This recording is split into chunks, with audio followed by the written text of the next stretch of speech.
আসসালামু আলাইকুম এভরিওয়ান। আশা করি সবাই ভালো আছেন। আলহামদুলিল্লাহ আমিও অনেক ভালো আছি। তো আপনাদের জন্য আজকেও আমি নিয়ে আসলাম কিছু মজাদার রুটি। তো আমাদের বেকিং কোচ আজকেও অনেক ধরনের রুটি শিখিয়েছিল, তাই ভাবলাম যে আপনাদের সাথে একটু শেয়ার করি এবং কি আপনাদেরও ভালো লাগবে, এতে আমারও অনেক ভালো লাগবে। তো আজকে আমরা কী কী শিখলাম সেগুলো আজকে আপনাদের সাথে আমি শেয়ার করব।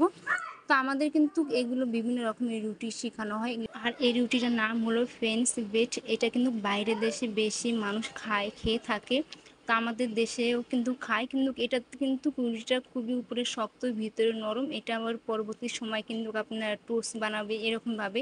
তো আমরা আজকে কী কী রুটি বানানো সবই আপনাদের আজকে বলবো। তো আমরা প্রথমে বানালাম আপনার বাউন ব্যাট, হুইট ব্যাট এবং কি মাল্টিগ্রেন ব্যাট, মানে কি সবই রুটি, মানে সবই রুটি কিন্তু একটা একরকম নাম। আর এই রুটিটার নাম হলো আপনার ব্যান্স ব্যাট। তো এটা কিন্তু আপনার রুটিও বলা যায় এবং কি বিস্কুটও বলা যায়।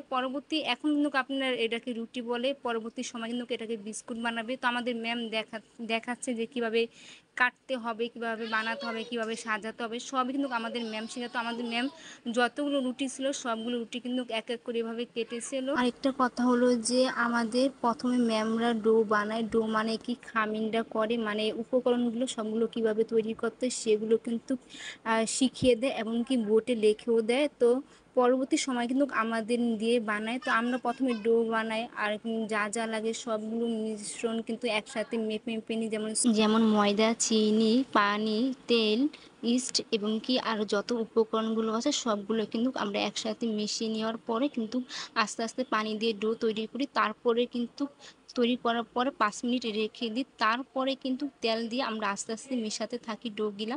তো এভাবেই কিন্তু একটা রুটি তৈরি হয়। এবং রুটি তৈরি করতেও একটু সময় লাগে এবং কি খাটনি আছে। তো আজকে কিন্তু আমাদের যেহেতু 6টা গ্রুপ, 6 গ্রুপে কিন্তু 3 রকম রুটি তৈরি করার জন্য দিয়েছিল। তো প্রথম আমাদের দিয়েছিল কিন্তু মধু দিয়ে একটা রুটি তৈরি করা হয় ভিতরে, এমনকি গরম মশলা একটা পাউডার দিতে হয়। তা আমরা বানিয়েছিলাম ওইটা। আরেক গ্রুপে বানিয়েছিল আপনার উপরে বাদাম দিতে হয়। আর আরেক গ্রুপ বা ছেলেদের দিয়েছিল শক্ত খামিনের একটা রুটি, এটাকে আপনি ফ্যান্স ব্যাট বলে। ওটা কিন্তু সবথেকে কষ্টকর ছিল, তো কষ্ট করতেই ছেলেদের দিয়েছে। আরেকটা কথা হলো কি, যখন আমাদের এই রুটিগুলো তৈরি করা শেষ হয়ে যায় তখন কিন্তু ছুটির পর কিন্তু ম্যাম আমাদেরকে সবাইকে দুটো করে বা একটা করে এভাবে সবাইকে ভাগ করে দেয়। তো আমরা কাজ শেষে যতই খাবার বানাই না কেন, কাজ শেষে কিন্তু ওগুলো আমাদেরকে দেওয়া হয়।